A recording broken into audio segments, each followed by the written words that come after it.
என் அன்பான சாய் பக்தர்கள் அனைவருக்கும் வணக்கம். மீண்டும் உங்களை சந்திப்பதில் மிகுந்த மகிழ்ச்சி அடைகிறேன். உங்களுடைய எல்லாருடைய பிரார்த்தனையும் அப்பா நிறைவேற்றி சந்தோஷத்த தரணும்னு சொல்லி அப்பா கிட்ட நாங்க எல்லாருமே பிரார்த்தனை பண்ணுவோம். உங்க பிரார்த்தனைகள அனுப்ப வேண்டிய வாட்ஸ்அப் நம்பர் கீழ வரும். அந்த வாட்ஸ்அப் நம்பர்ல உங்க பிரார்த்தனைய அனுப்பி வைங்க. நாங்க எல்லாரும் உங்களுக்காக கூட்டு பிரார்த்தனை செய்றோம். ஓம் சாய்ராம். சாய்ராம், இன்னைக்கு நம்ம ஒரு சகோதரி தான் நம்மள கேள்வி கேட்டாங்க. ஒரு சகோதரி என்ன சாயண்ணா, பாபா நான் வைக்கிற சாப்பாட சாப்பிடுவாரா? அவங்க கேட்ட கேள்வி. நான் ஏதாவது வைக்கிறேனே, அத அன்பா அவர் சாப்பிடுவாரா? நாம அவர பத்தி நெனைக்கிறோமே, அவரு நம்மள பத்தி நெனைப்பாரா? இல்ல நம்மளுடைய குரல் அவருக்கு கேட்குமா? இப்படியா நெறைய சந்தேகத்தோட அந்த சகோதரி கேட்டாங்க. உண்மையிலே பாபா நமக்கு நான் வைக்கிற சாப்பாடுலாம் சாப்பிடுவாரா சாயண்ணா? நான் நெனைக்கிறத பேசுவாரான்ட்டு அவங்களுக்குள்ள ஒரு சின்ன கொறை இருக்கு. உண்மையிலேயே ரொம்ப மகிழ்ச்சியா இருந்தது. ஏன்னா அந்த சந்தேகம் அவங்களுக்கு வந்து அது நிவர்த்தி பண்ணும்ல. நான் அவங்க கிட்ட சொன்னேன். "சாய்ராம், நீங்க பாபா நாம என்ன வச்சாலும் சாப்பிடுவார். நம்ம அன்பா எது வச்சாலும் சாப்பிடுவார். அதேபோல நீங்க எப்படி பாபாவ நெனச்சுக்கின்னு இருக்கிறீங்களோ, அதேபோல பாபா உங்கள நெனைப்பார். அதுல உங்களுக்கு எந்த மாற்று கருத்துமே வேணாம். பாபா உங்கள 100% நெனச்சுக்கின்னே இருப்பாரு. நீங்க பயப்படவே வேண்டாம்." அ அவங்களுக்கு ஒரு சின்ன ஒரு விஷயத்த சொன்னேன். உண்மையிலேயே பாபா சாய்ராம், நம்ம என்ன நெனைக்கிறோமோ, பாபா அத உணர்வார். அவரு அதுக்கான பதில் நமக்கு குடுப்பார். அ இந்த ஒரு புத்தகம், பாபாவோடு ரினானு பந்தம். இந்த புத்தகத்துல ஒரு தலைப்புல குடுத்திருப்பாங்க. பாபா எல்லாரையுமே சமநோக்குல பார்ப்பார். இதுல நடந்த ஒரு விஷயத்த தான் நான் சொல்லப் போறேன். 1913ஆம் ஆண்டு துவாரக மாயில் சில பக்தர்களால் ஒரு நாம சப்தாகம் ஏற்பட்டிருந்தது. ஒரு வாரத்திற்கு நடைபெற்றிருக்கும் நிகழ்ச்சிக்காக ஏராளமான பக்தர்கள் திரண்டிருந்ததால் துவாரகமாயில் எள் போட்டால் எண்ணெய் விழும் அளவிற்கு கூட்டம் நெருக்கமாக இருந்தது. அந்த பக்தர்களில் சாவித்திரிபாய் தெண்டுல்கரும், பாபா சாஹிப் தர்கட்டும் இருந்தனர். அப்போது பாபா அமைதியாக சொன்னார், "ஷாமா, போ. அங்கே சபா மண்டபத்தின் சுவரின் ஓரத்தில் ஒரு மனிதன் சாய்ந்து கொண்டிருக்கிறான். அவன் தரிசனம் பெறுவதற்காக விரும்புகிறான். நீ சென்று அவனை உடனே இங்கே அழைத்து வா." ஷாமாவும் அப்படியே செய்தனர். உண்மையில் அங்கு துவாரகமாயில் சுவருக்கு அருகில் ஒரு மனிதன் தாழ்ந்து பணிந்து சுவரில் சாய்ந்து உட்கார்ந்து கொண்டிருந்தார். அவன் நிலைமை மிக மோசமாக இருந்தது. அவனுடைய கரங்கள் நடுவில் நடுங்கிக் கொண்டிருந்தன. தலை தள்ளாடிக் கொண்டிருந்தது. வாயிலிருந்து எச்சில் வடிந்து கொண்டிருந்தது. அவனுடைய உடல் முழுவதும் சீழ் படிந்து கொப்பளங்களால் இருந்தது. அவற்றின் வெடிப்பில் புண்ணாக இருந்தது. சில சீழ்க்கட்டிகள் மேல் புழுக்கள் நெளிந்து கொண்டிருந்தன. மார்பை ஈக்கள் மிதித்துக் கொண்டிருந்தன. அவன் அணிந்திருந்த ஆடைகள் கிழிந்து மிக அழுக்காகவும் அருவருப்பாகவும் இருந்தன. அவனிடமிருந்து சகிக்க முடியாத கடுமையான நாற்றம் வந்தது. ஷாமா இவை எதையும் பொருட்படுத்தாதாக தெரியவில்லை. அவர் அந்த மனிதன் கையை பிடித்துக்கொண்டு அவரை பாபாவிடம் அழைத்து வந்தார். பாபாவின் கால்களில் சாஷ்டாங்கமாக விழுந்து அவனது கண்களிலிருந்து ஆனந்த கண்ணீர் பெருக்கெடுத்தது. தாரை தாரையாக வடிந்தது.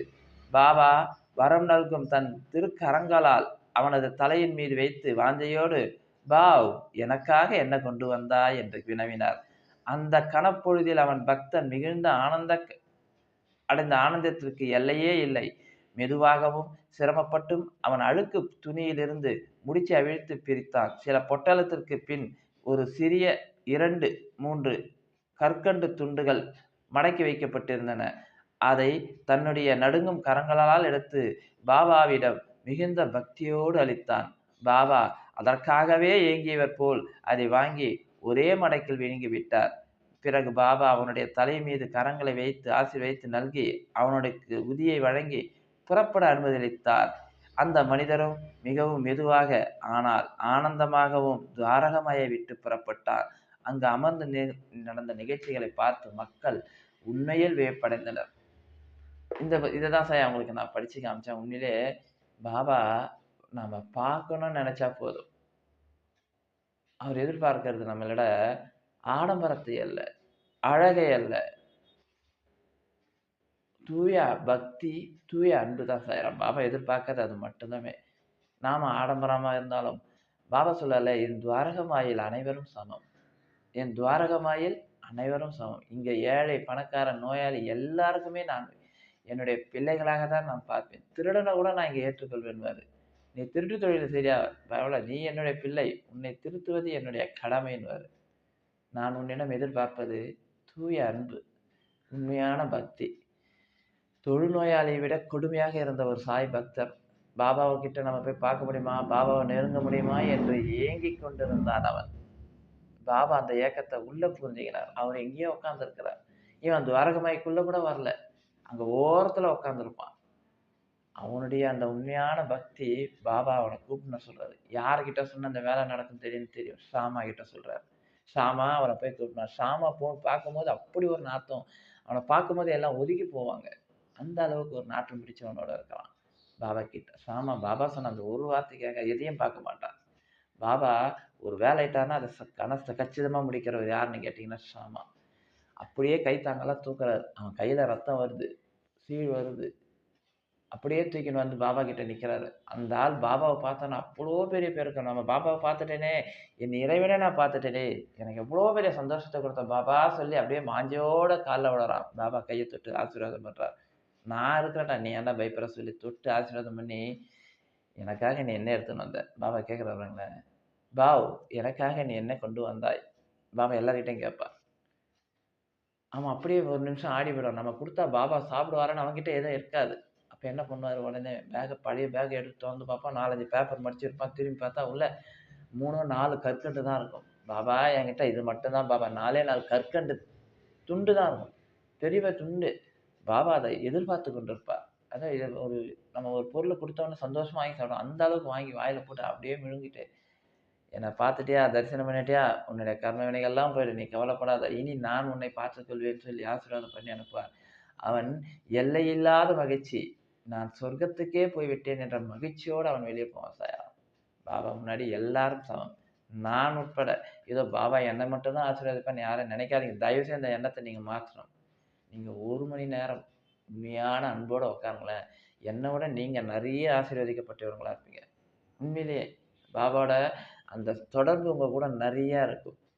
ஆனா, இத நீங்க புரிஞ்சுக்கினா போதும். அந்த புரிந்து கொள்ளுதலில் உங்களுக்கு சில சிக்கல்கள் இருக்கு. பாபாவ நாம எப்படி கும்பிடணும்னு தெரியாம முழிக்கிறோம் சாயனான. இந்த ஒரு நோயாளி எப்படி கும்பிடலாம்? அவன் உண்மையான அவன பார்க்கணும் பாபான்னு வந்து உட்கார்ந்தான். அவன் உண்மையான மனதை தெரிந்து கொண்டு பாபா அவன் கொடுத்த அந்த 4 கல்கண்ட அவ்வளோ வாஞ்சையோட சாப்பிடுறார். எவ்வளோ பெரிய சந்தோஷம் யோசனை பண்ணி பாருங்களேன். அங்க இருக்கிற எல்லா மக்களுக்கும் கிடைக்காத ஒரு இத சொல்றது பக்தி அந்த மனிதனிடத்தில் இருந்தது. அந்த பக்தி பாபா அவன கிட்ட அழைச்சு அவனுக்கு ஆசீர்வாதம் பண்ணார். உங்களிடம் எதிர்பார்ப்பது பாபா ஒரு தூய்மையான பக்தி, நேர்மையான பக்தி, உண்மையான அன்பு சாயராம். இத பாபா கிட்ட கூப்பிட்டீங்கன்னா, உங்களை கூப்பிட்டு ஆசீர்வாதம் பண்ணி உங்களுடைய கர்ம வினைகளை அவர் வாங்கி சாப்பிடுவார். உண்மையிலே அந்த கல்கண்ட அவர் வாங்கி சாப்பிட்டதுக்கு காரணம், அவன் செய்த கர்ம வினைகளை பாபா ஏற்றுக்கொண்டு, அவனை அந்த கர்ம வினையிலிருந்து காப்பாற்றுவதற்காகத்தான் அந்த கேட்டார் பாபா. அவன்கிட்ட எதுவும் இருக்காதுன்னு தெரியும். இருந்தாலும் அவன் கையால் நான் ஏதாவது வாங்கியே ஆக வேண்டும். அவன் கர்ம வினைகளை எனக்கு தானம் செய்ய வேண்டும். அந்த ஒரு நோக்கத்திற்காக தான் அந்த கற்கண்டயே அவன் கேட்பார் பாபா. இல்லன்னா அவன்கிட்ட கேட்க வேண்டிய அவசியம் இருக்காதுல்ல. இது பாபாவால் அவன் ஆசீர்வதிக்கப்பட்டான். அவன் வாழ்க்கையில் அவன் செய்த கர்மவினைகளை துடைத்து இனி சந்தோஷமாக வாழ்வான். இப்படி ஒரு மனநிலையில் நீங்களும் மாற வேண்டும். இதுதான் நான் பாபா கிட்ட வேண்டிக்கிறேன். பாபா எல்லாரும் நல்லா இருக்கணும். உங்க கரங்களால் அவர்களை தொட்டு ஆசீர்வாதம் செஞ்சு அவர்களை இந்த கர்ம வினைகளிலிருந்து விடுவித்து அவங்களுக்கு ஒரு சந்தோஷமான வாழ்க்கையை கொடுங்கன்னு சொல்லி தான் நான் பாபா கிட்ட வேண்டிக்கிறேன் சாய்ராம். நீங்க எல்லோரும் பாபாவோட ஆசீர்வாதத்தை பெற கண்டிப்பாக உண்மையான பக்தியோடு இருங்கள். பாபா உங்களை ஆசீர்வாதம் செய்வார். ஓம் சாய்ராம். ஓம் சாய்ராம்.